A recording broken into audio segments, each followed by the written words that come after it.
322 long days since you felt good walking out of Bank of America Stadium, and God, does it feel good.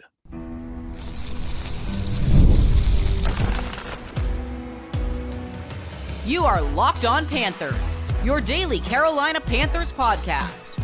Part of the Locked On Podcast Network, your team every day.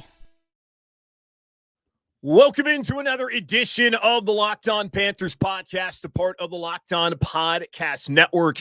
I'm your host, as always, Julian Council, talking Carolina Panthers with you every Monday, Tuesday, Wednesday, Thursday, and Friday. Your team every day. That's our motto here on the Locked On Podcast Network. Thanks for watching the show here on YouTube, where I am live following every Carolina Panthers game and listening wherever you listen to your favorite podcast. Be sure to follow me, Julian Council, on Twitter at Julian Council, where on Wednesdays throughout the entirety of the regular season, I'm right here answering your weekly Wednesday mailbag questions. All you got to do is either at me or DM me over on Twitter at Julian Council to get your weekly Wednesday mailbag questions here on Locked On Panthers. Today's episode of Locked On Panthers is brought to you by FanDuel. You can start the season with a big return on FanDuel. New customers can place a $5 bet, and you'll get started with $150 in bonus bets if you win your first $5 bet. Visit FanDuel.com to get started. The Carolina Panthers, 23, the New Orleans Saints, 22. At long last, you can walk out of Bank of America Stadium with your head held high, with a big smile on your face as the Panthers beat the division rival Saints on Sunday. 322 days since we last heard Neil Diamond's Sweet Caroline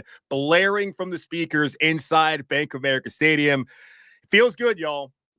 It feels good. We do not get too many of these opportunities here in Carolina of late to feel like this on a Sunday. And you're reminded of Sundays can be fun. And certainly this was a fun Sunday for the Panthers as they improved to 2-7 on the season. I do have praise for Ejiro Evero's defense. Even though they gave up a ton of yardage, they still made some stops when they needed them to. But the story coming out of this game is the story coming out of pretty much every game across the NFL, and it pertains to the quarterback, Bryce Young, and how he performed today. Let's go back to after week 2, when Dave Canales told us that Bryce Young would continue to be the starting quarterback, but then woke up the next day after watching the film and said, no, enough is enough.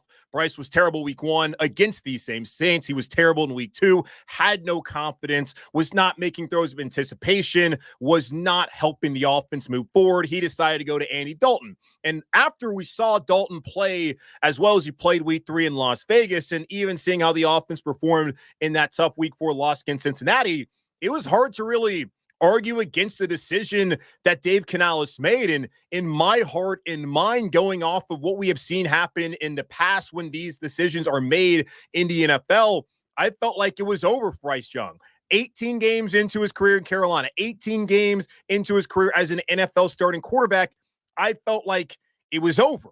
And I sit here now wondering, had Andy Dalton never gotten to that car accident, would we be having this conversation right now about Bryce Young potentially taking over the job for the final 8 games of the season and having 8 more sample sizes to prove to Carolina he deserves another opportunity in 2025 to be their quarterback? Would we be having this conversation right now had Andy Dalton, his wife, his kids, and their dog not gotten to that car accident a couple of weeks ago where he injured his right thumb and could not play last week in Denver, where Bryce was okay until at the end Dave Canales opened up the offense?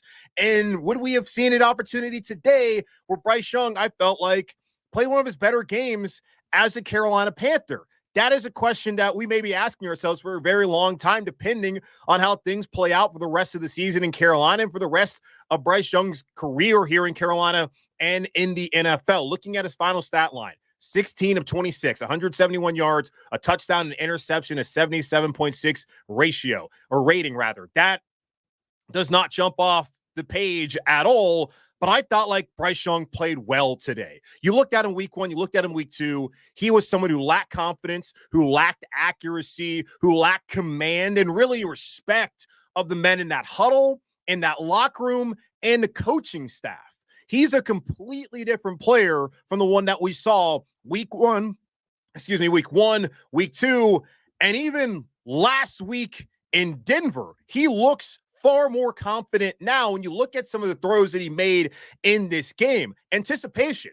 To throw Andy Dalton through to Adam Thielen on that touchdown before the halftime there in Las Vegas. The first time all season long there in week 3 we had seen an anticipatory throw, if I can even say anything today on this show. We saw today Bryce Young saw the pressure, let it come to him, stood in there, floated the ball up to the left side to JT Sanders, who high pointed the ball, brought it down for completion. How many times have we seen Bryce Young do that in his career as a Panther? Whether it be last year under Frank Reich and Thomas Brown as play caller and with that brutal receiving core, and in this year, week 1, week 2, last week in week 8, today, this feels like the only time I have seen Bryce Young make that kind of a throw, see the blitz, hang in there, and still deliver the ball accurately and give his receiver an opportunity. He showed toughness on that play, but not just that play.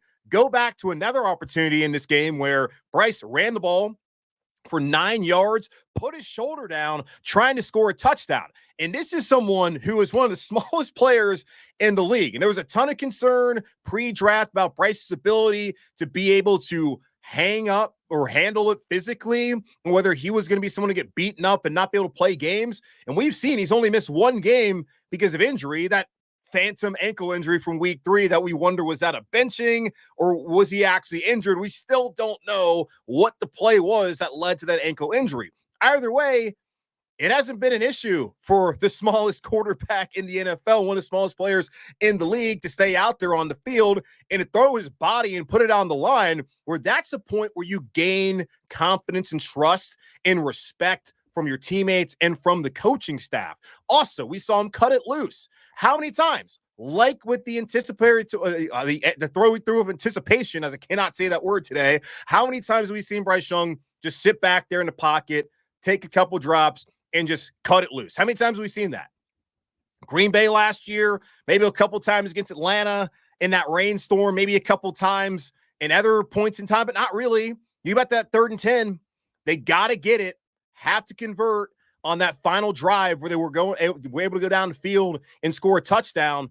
Throws it over the middle to Xavier Legette, just zips it. That's the Bryce Young I saw at Alabama. That's the Bryce Young who won a Heisman Trophy. That's the Bryce Young the Carolina Panthers thought they were drafting when they gave up all they gave up to get up number 1 to take him number 1 overall. He made smart decisions for the 2nd week in a row. And the interceptions last week, I feel like with Tommy Trimble, they just weren't on the same page. The throw, also Jalen Coker, not a bad decision, just not a great throw. But today, threw it away when he needed to. Did not take unnecessary sacks, made the right good decisions in this game to help this team have an opportunity to win. And then he dropped a couple of dimes. David Moore dropped a touchdown. Did not get help from his receivers at points in time in this game. Xavier Legette got weight roomed by a corner from the Saints on Sunday. 2 great throws by Bryce Young that ended up being incompletions when one's a turnover. One should have been a touchdown. The other one should have been a big chunk play for this team. This has been a different Bryce Young than we have seen the last 2 weeks, especially this Sunday. This is, even looking at the stats that aren't overwhelming, the best I feel like I've seen Bryce Young play since that week 16 matchup at home against Green Bay, in that loss where we all left and felt like, all right, that guy can be the quarterback long-term here. They may have lost, but that guy, the way he played, he can be the man long-term and actually be the answer to the question this franchise has been trying to answer since Cam Newton left the first time, or really since they kicked Cam Newton out the door back in 2020 because Matt Rule was too much of a coward to want to coach him. I'm excited from what I saw, and I'm hopeful that we keep getting to see Bryce Young develop. And it's not going back to Andy Dalton, and it's not just Bryce Young in this game that we saw. We saw a glimpse of the future on offense here in Carolina. JT Sanders, 4 receptions, 87 yards, hurdled a defender, ran 46 yards. The first time this season the Panthers have had a 40-plus yard play on offense. When is the last time you saw a tight end in Carolina do something like that? Have we ever seen a tight end with that kind of athleticism make that kind of play, and that's why I love the pick, taking him with the first pick there in the 4th round out of Texas. He has that ability. Tommy Tremble didn't play in this game. That's unfortunate. He's missed a lot of time. Ian Thomas, he did play in this game as well, but he's missed a lot of time. It has been a benefit to the Panthers long-term that those guys have been on the sideline, because we got to see JT Sanders grow and make a play like he made then. The high point catch when Bryce saw the blitz coming as well. He played well. He's had his ups and downs. He's had his bumps and bruises. He's a rookie, but we see glimpses of the future with potentially Bryce Young being the quarterback and JT Sanders finally answering the question of who is going to replace Greg Olsen. I saw Mike Cable, the Charlotte Observer, put this out there. Jatavion Sanders now has 245 receiving yards on the season through 9 games. That's more yardage than a Panthers tight end has had in a season since 2019, when Greg Olsen had 597 yards. That's how long it's been since the Panthers had a legitimate pass-catching tight end, and JT Sanders has checked that box. Jalen Coker made some plays in this game as well. A 3rd down where Bryce throws it out quickly to Coker. We saw his ability to break some tackles, make some men miss. The question heading into the draft with him coming out of Holy Cross, was he fast enough? Showed enough speed in that play to be able to make some plays there in this game. So 2 receptions, 36 yards. Xavier Legette had his ups and downs again with the interception that should have been completion that was ripped away from him, but he was able to get a touchdown in this game, make that big catch on that 3rd and 10 on that final drive for the Panthers offense that led to them winning the game, getting that touchdown for Chuba Hubbard. Bryce Young, JT Sanders, Jalen Coker, Xavier Legette, eventually Jonathan Brooks next week in Munich and beyond. Those guys can be the future, but it all starts with the quarterback. And if the Panthers can continue to develop Bryce Young, get some good play, build off of this, and have guys like Sanders, Coker, Legette, eventually Brooks show the promise they showed that led to the Panthers drafting them and signing them in the first place, that provides hope moving forward. So a good win, 23-22. Offensively, wasn't stellar, but they made the plays when they needed to make them, and you feel a little bit better than you did last week about the quarterback here and about the possibility that maybe things aren't done for Bryce Young in Carolina, and that actually he can be the answer long-term for the Panthers. A lot of people have been upset about the defense. Have been calling for Ejiro Evero's head, even though Ejiro Evero had more head coaching interviews than the guy who's actually the head coach here in Carolina, and actually had more opportunities to call plays than the guy who calls plays here currently in Carolina, going all the way back to January. Good coach, respected across the league. Unit has not been good. He's not made excuses, but today they gave up a lot of yards, but they made the plays when they needed to. Want to give some shout outs to the defense here in just a moment on Locked On Panthers. With Robinhood Gold, you don't need a silver spoon to eat up the financial favors of the 1%. Robinhood Gold allows others to get the rates and perks usually reserved for the high society. Now the resourceful individual at Robinhood Gold can earn a very liberal rate of 4.5% APY on uninvested cash, receive unlimited 1% deposit bonuses, and be rewarded with a handsome 3% retirement boost on an IRA account. Robinhood Gold provides the privileges of a high net worth for any net worth. These generous benefits are now available for only $5 a month. The new gold standard is here, Robinhood Gold. Sign up at robinhood.com/gold. Terms apply. For product-specific disclosures, visit robinhood.com/gold. Investing involves risk. Rates may change. Gold membership is offered by Robinhood Gold, LLC. You can now win up to 100 times your money on Prize Picks with as little as 4 correct picks. Prize Picks is the best way to get action on sports in over 30 states, including California, Florida, Georgia, Texas, and here in North Carolina. Sign up today and get $50 instantly when you play $5. You don't even need to win to receive the $50 bonus. It's guaranteed. Prize Picks is the best way to win real money this football season. Which players are going off? Which ones aren't? Make your picks in less than 60 seconds and turn your sports opinions into real money all season long on Prize Picks. Download the app today and use code LOCKEDONNFL and get $50 instantly after you play your first $5 lineup. That's code LOCKEDONNFL to get $50 instantly after you play your first $5 lineup. Prize Picks, run your game.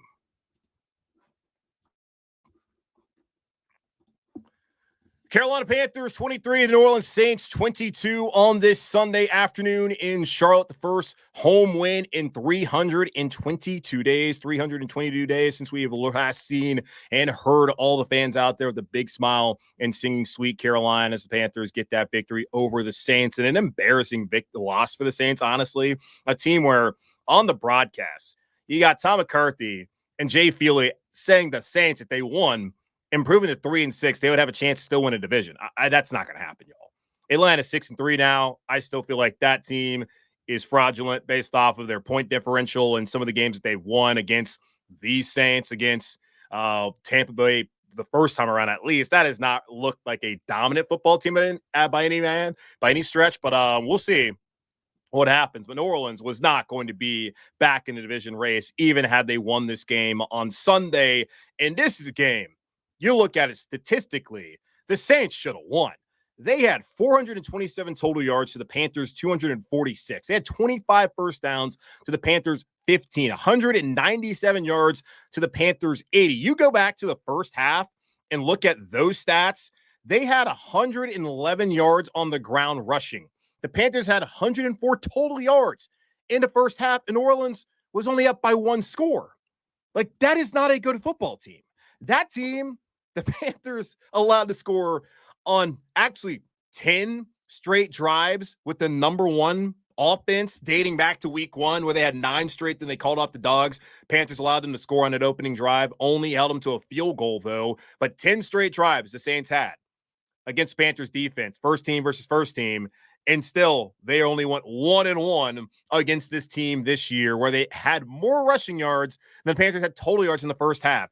Nearly 200 more yards to them total, and they lost this game. Bill Barnwell of ESPN.com put out this tweet saying the Saints outgained the Panthers by 150-plus yards, ran for 150-plus yards, and won the turnover battle. Over the last 20 years, teams had gone 275-0 with that formula.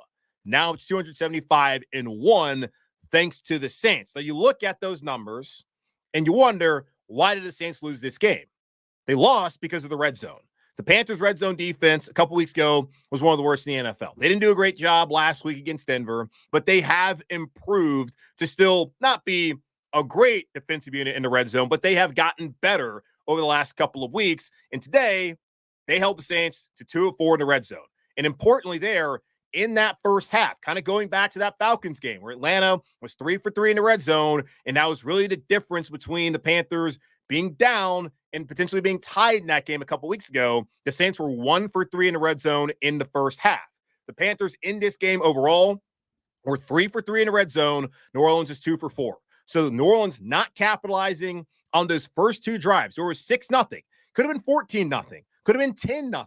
Instead, it's 6-0, and they allowed Carolina to stay in the game, even though the Panthers offense wasn't moving the ball. And in the first half overall, the only reason Carolina scored was because of the field possession.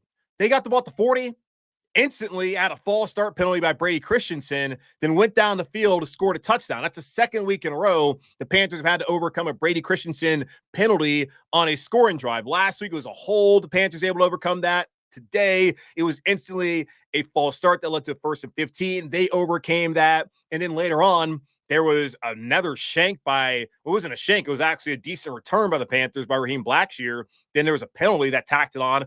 Carolina sitting there at the 28. Now, they only went 2 yards back. They didn't actually get any yardage, but they were able to be in field goal position and get those 3 points. So the only reason Carolina was on the board in the first place was because of where they got the ball offensively in that first half.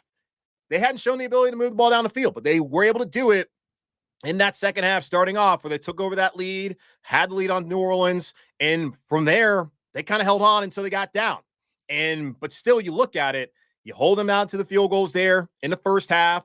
The Saints get that touchdown, are unable to convert that 2-point conversion, leading the score to be, was it 22-17 at that point in time? Carolina could go down the field, score a touchdown on their own, go for 2, try to be up by 3 points, which eventually they did. But after New Orleans scored that touchdown and got stopped on that 2-point conversion, they went punt, and downs to end the game. The Panthers defense closed it. They gave up a ton of yardage.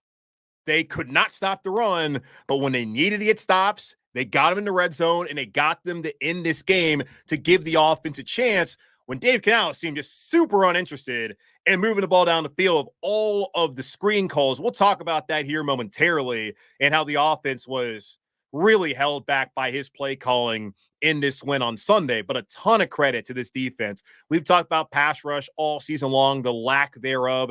Jadeveon Clowney getting paid a ton of money, possibly in his last game as a Panther, even though saw some reporting from Ian Rappaport on Sunday suggesting that he's going to remain a Panther. Diana Rossini said he's still out there on the market. We'll find out. It's 4 p.m. Eastern time on Tuesdays, a trade deadline. Will the Panthers make that move where they keep him around? We will see. But he went out there and at least earn a chunk of his money on that final drive, getting the pressure, flushing Derek Carr inside the pocket. Charles Harris is able to get there to clean things up, get that sack, have the Saints behind the sticks, trying to figure out some things. Then on that fourth down call, I don't know what Clint Kubiak was thinking to throw a fade route down the field on fourth down, and it was like 4th and 4, right? 4th and 5. Why is that the play call?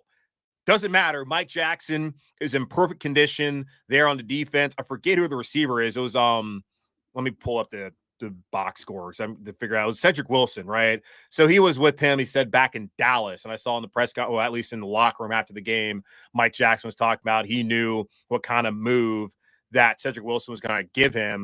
And he was able to push him towards the sideline, got his head around, which is always important because all these DBs love to never get the head around. Then they sit here and they're confused why they got called for a PI. Gets his head around, able to get that pass breakup, even though a horrible play call. Panthers get out the field, and for the first time in his career, Bryce Young is able to kneel down. So, yeah, they give up a ton of yardage. They give up a ton of first downs. Still can't stop the run. Missed a lot of tackles, but when they needed to not break, they were able to do it. 2 stops there on those opening drives was huge in this game to hold New Orleans to 6 points on those 2 scoring drives, to hold them to 2 for 4 in the red zone period, to get them to punt, and turnover on downs in this game. I give a lot of credit to these guys. They have not been good. They have been banged up. Ejiro Evero rightfully deserves criticism for a unit being this bad. But the fact you got Damani Richardson starting there now, a rookie safety, you have Trevin Wallace, who's been breaking in. I thought he played fairly well in this game as well. A defensive line trying to make do without Derek Brown the rest of the season, and they are able to get a win against, I mean, the Saints are banged up too, and kind of Xavier Woods, big reason probably why they won this game, knocking out the Saints' best receiver in Chris Olave on yet another unnecessary roughness. Olave's good, thank God. Was taken to the hospital, was able to fly back with the Saints. Another one of those dirty hits from Xavier Woods. He's known for him, man. He leads the league in those unnecessary roughness penalties over the last couple of years, of 9 of them. So he's got to cut that out because he can really hurt his team, especially if he gets ran from that game, because they don't have Nick Scott, they don't have Jordan Fuller still. Would have been a bad situation for Carolina. And Jamie Robinson was out as well had he actually got tossed from that game, which there's an argument that should have happened. But he's going to get fined heavily yet again as a repeat offender as well. But Carolina gets that win. Defensively, they bend, but they did not break on Sunday in this 23-22 win against the Saints. So what now? A question we ask ourselves following every game. What now as far as where the Panthers go from here? But really, will they stick with Bryce Young? Feels like after today, after everything Dave Canales said last Monday about trying to improve certain things, why would you not want to continue development on the field? And yeah, let's talk about the play calling, especially on third down. Left a lot to be desired. We'll talk about that here in just a moment on Locked On Panthers.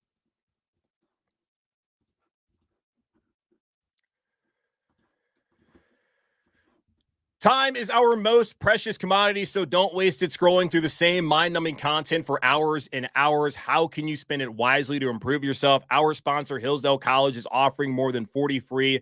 That's right, free online courses. Here are just a few of the courses available. Constitution 101, the meaning and history of the Constitution. Introduction to Free Market Economics, the Great American Story, A Land of Hope, the rise and fall of the Roman Republic. All of Hillsdale's courses are self-paced so that you can start whenever and tune in wherever. Plus, you can go deeper with readings, quizzes, discussions, or just enjoy the lectures.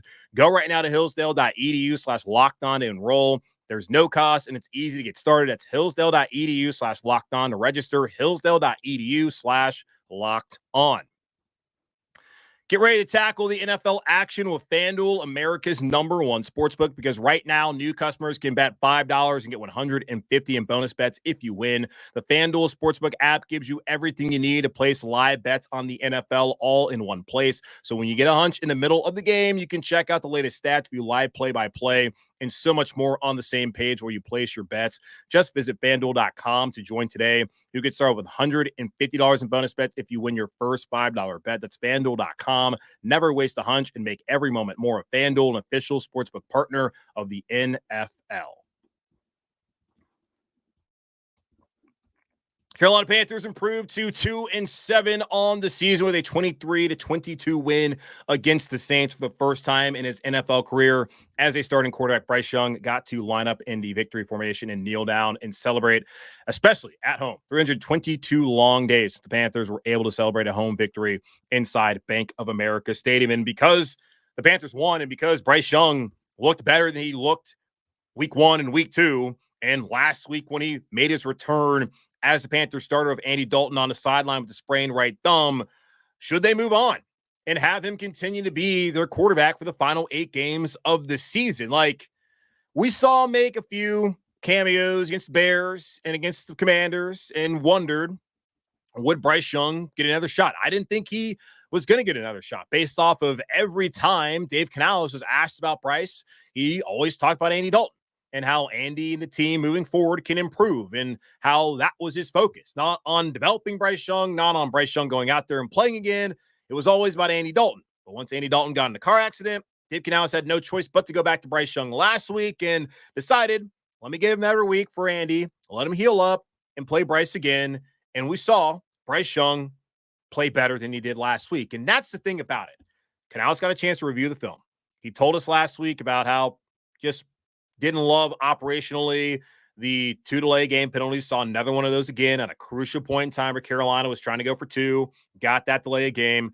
Don't know how that happens again, especially I get touchdown. You're excited, but come on, you got to be able to get the play in and get the snap off. That cost him as Bryce gets sacked there on that 2-point conversion instead. So not ideal. But those are things that he wanted to work on. But he also talked about Bryce getting the ball out quicker, making the right decision, throwing the ball away, having connections with Xavier Legette and Jalen Coker. 2 things that we saw again today. Multiple things out of what he talked about he did well last week, we saw today. So when hearing that from him on Monday, why would you not want to continue to play Bryce Young, especially after the way he performed today on Sunday? Like, that's the thing that makes the most sense. But when asked about it multiple times after the game, Dave Canales was non-committal on who would be the starter next Sunday in Munich against the Giants.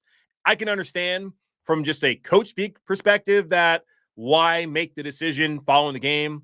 It kind of does make sense to go ahead and look at the film, see what Bryce did well, what he did not do well, assess where Andy Dalton's at. I understand it from that perspective. It's just the messaging, and the messaging always seems to be off with this organization as far as what they're doing when it comes to like anything at all, but especially at quarterback. At the very beginning, Canales never talked about this being about Bryce Young's development at all. He said they were a developmental organization, but then he would mention guys like Jalen Coker, who is a pretty good player, but still your former #1 overall pick in the same breath as Jalen Coker, an undrafted free agent out of Holy Cross, who you just had to sign as a free agent, doesn't really make a lot of sense to conflate the two when having the conversation about should Bryce Young play? Like, what's the situation here? He didn't want to answer any of those questions. So the messaging from the beginning and throughout the entire process of who's going to start has not been great from Dave Canales, and it's not been great again following this game on Sunday. But we'll find out, I'm sure, on Monday after he looks at the tape, talks to Andy, who told him that he felt like he was good to go, saw the wrap on his thumb on the sideline. I don't know if that's a guy who's going to go out there and give you a high-level play of football with that injury. And you can also question any day, is Andy Dalton at 37 years old going to give you high-level play? He's only done it for 2 weeks max so far this season. Vegas, Cincy, after that, hasn't been all that great. We'll see. I think it makes more sense to stick with Bryce Young for the same reasons I said earlier in this season, that Andy Dalton does nothing for you in the short term or the long term. The Panthers were never going to be a playoff team.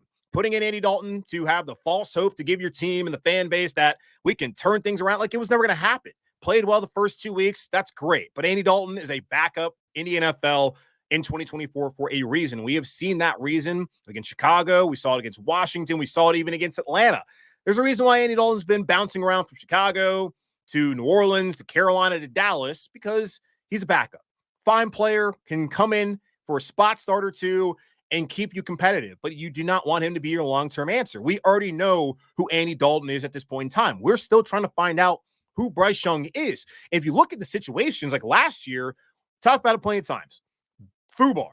That's what the situation was for Bryce Young, with Frank Reich to Thomas Brown, back to Frank Reich to Thomas Brown, DJ Chark not getting open, not having any of his receivers healthy as well. The offensive line situation wasn't great. This year, week 1, week 2, situation looked pretty good. He couldn't handle it. Last week, not having Thielen or Deontay Johnson, not a great situation. Today, you look at it. Deontay Johnson's gone.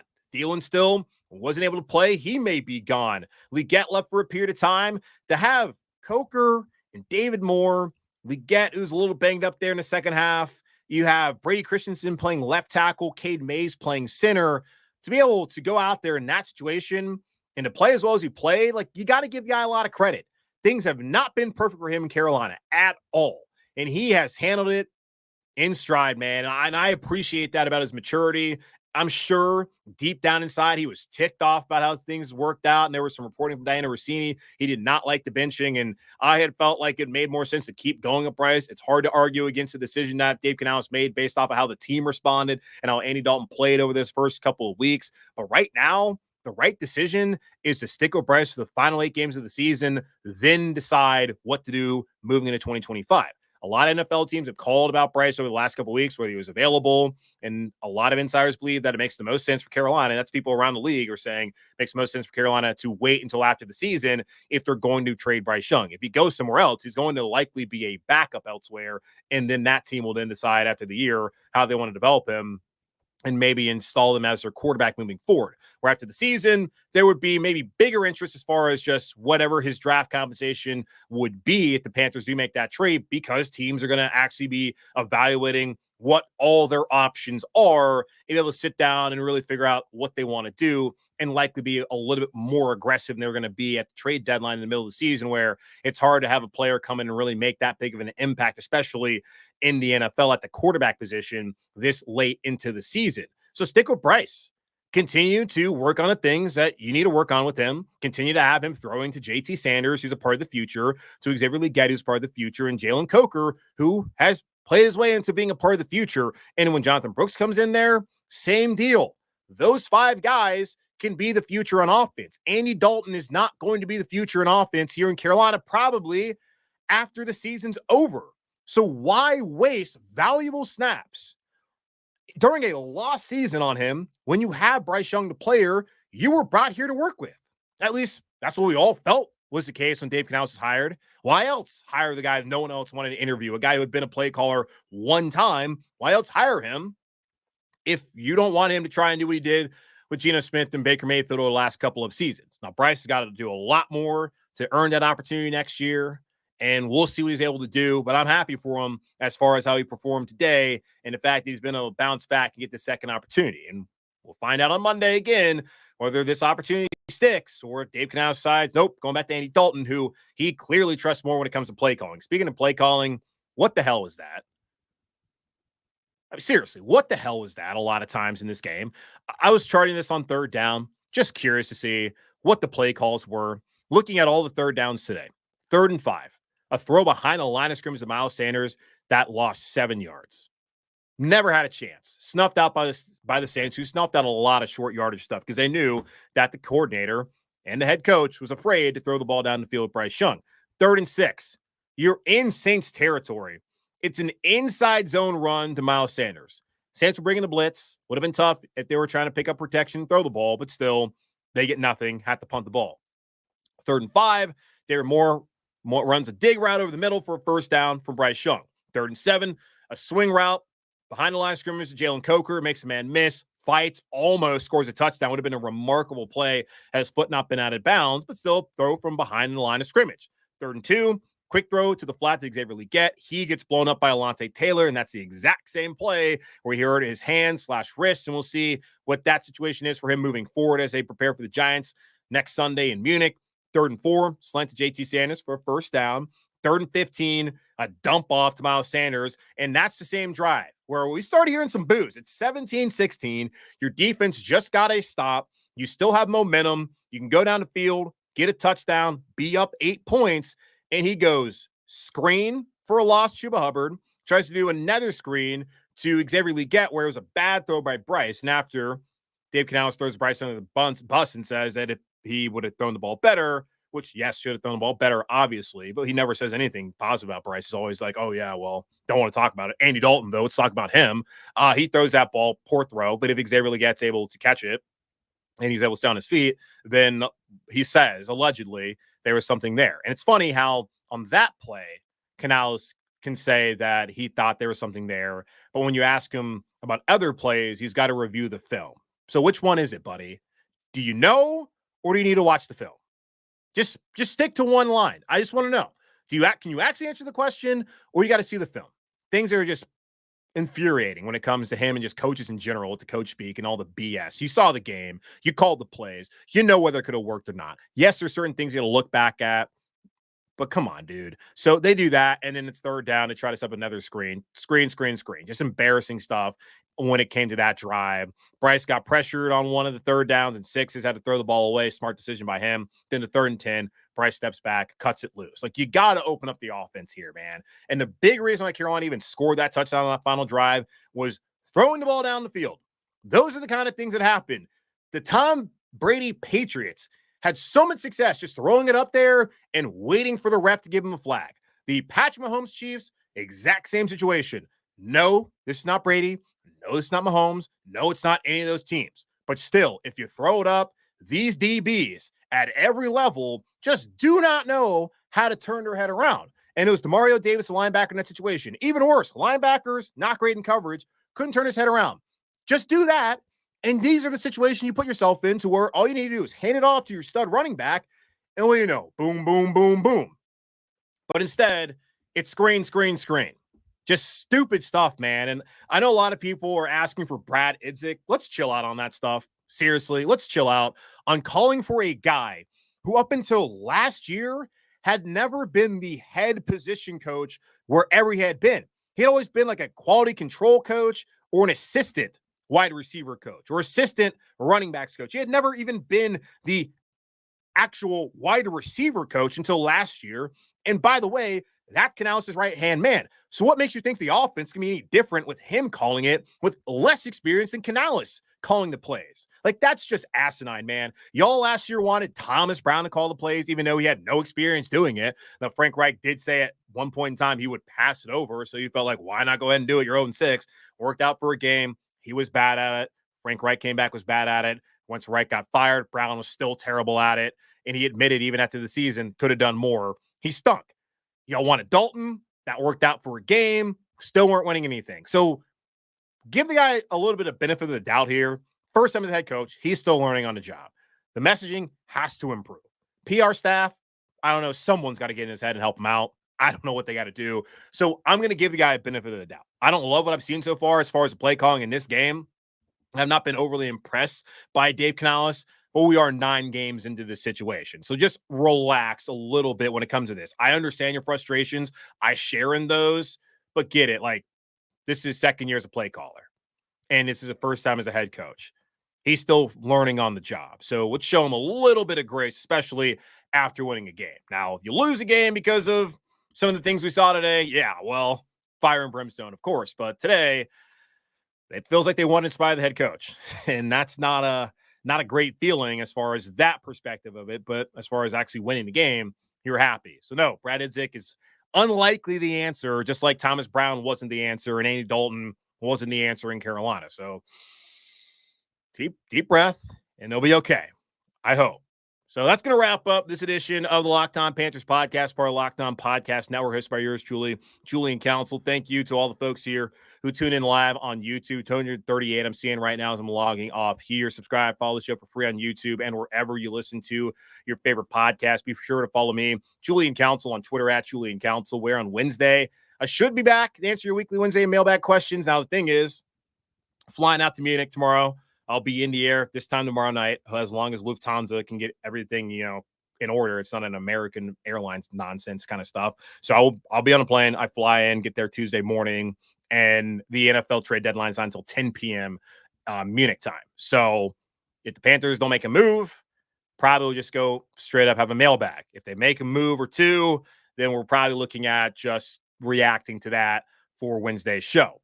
But still send in the questions. Get them into me now. I'll answer them when I get over there, depending on what the Panthers decide to do. And especially after the game, we'll go right back and do them on Wednesdays. Anytime there's any big news like that, like Deontay Johnson last week, sorry. A lot of the questions you asked me are about that kind of stuff anyways, and you're asking a bunch of questions about that. So spend a Wednesday show on that. But whenever there's anything else not really going on, I love to answer your questions. So at me, DM me on Twitter at Julian Council to get those questions into me right now, and we'll see whether Dan Morgan, Brant Tillis, and this organization decide to make a move prior to the 4 p.m. deadline on Tuesday. But in the meantime, be safe, be happy, be whole as always, and forever keep pounding. And I'll talk to you all on Tuesday.